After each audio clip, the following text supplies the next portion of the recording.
കേരള തമിഴ്നാട് ബോർഡറിലെ മായങ്ക എന്ന സ്ഥലത്ത് 3 ജിപ്സി കുലങ്ങളുണ്ടായിരുന്നു.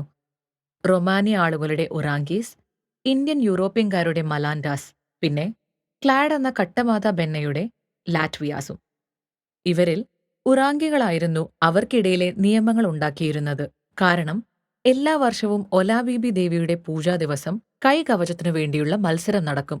കഴിഞ്ഞ 30 വർഷങ്ങളായി അതിൽ ജയിച്ചിരുന്നത് ഉറാങ്കികളിലെ ഗോലിയാത്തും പിന്നീട് അയാളുടെ മകൻ ഗാലിയസുമായിരുന്നു. ഗാലിയസിനെ എല്ലാവർക്കും പേടിയായിരുന്നു. പൊതുവെ ലാറ്റ്വിയാസിൽ സ്ത്രീകളായിരുന്നു കൂടുതൽ. അതുകൊണ്ട് തന്നെ കൈകവചത്തിന്റെ മത്സരം ഉറാങ്കികളും മല്ലാൻഡാസും തമ്മിലായിരുന്നു. 12 വർഷം മുന്നേ ഇറങ്ങിയ ലാറ്റ്വിയൻ കളിക്കിടയിൽ തന്നെ മരിച്ചു. അതിനുശേഷം അവർക്ക് പേടിയായിരുന്നു. എന്നാൽ ഖട്ടമാത അങ്ങനെയല്ലായിരുന്നു.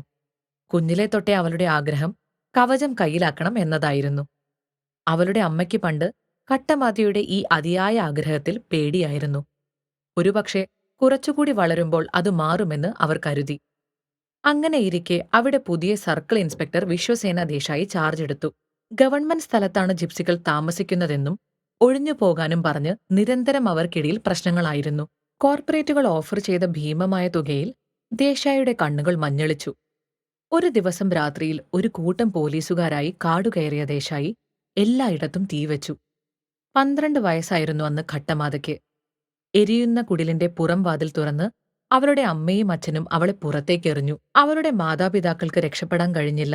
എന്നാൽ രക്ഷപ്പെടും വഴി അവൾ ഗോലിയത്തിന്റെ വീട്ടിൽ നിന്നും ഒരു കാര്യം കയ്യിലാക്കി, ആ കൈകവചം. പിന്നീട് എങ്ങനെയോ അവൾ കൊച്ചി നഗരത്തിലെത്തി. അവിടുത്തെ അറിയപ്പെടുന്ന ഗാങ്സ്റ്റർ ആയിരുന്നു ശേഖർ കുമാർ, ധനികനും. ഒരിക്കൽ ട്വിൻ ടവർ പ്ലാസയുടെ മുന്നിൽ വെച്ച് ശേഖറിനെ ശത്രുക്കൾ വെടിവെക്കാൻ നോക്കി. സമയത്തിന് അവിടെ എത്തി ഘട്ടമാത അയാളെ പിടിച്ചുമാറ്റി. എന്നാൽ ആ ബുള്ളറ്റ് അവളുടെ ഷോൾഡറിൽ തറച്ചു. ശേഖർ അവളെ ആശുപത്രിയിലെത്തിച്ചു, ജീവൻ രക്ഷിച്ചു. പിന്നീട് അവൾ ശേഖറിന്റെ വീട്ടിൽ വളർന്നു. ശത്രുക്കൾ പണ്ടേ അയാളുടെ ഭാര്യയെയും മകനെയും കൊന്നിട്ടുണ്ട്. ഘട്ടമാതയെ അയാൾ മകളെപ്പോലെ കണ്ടു.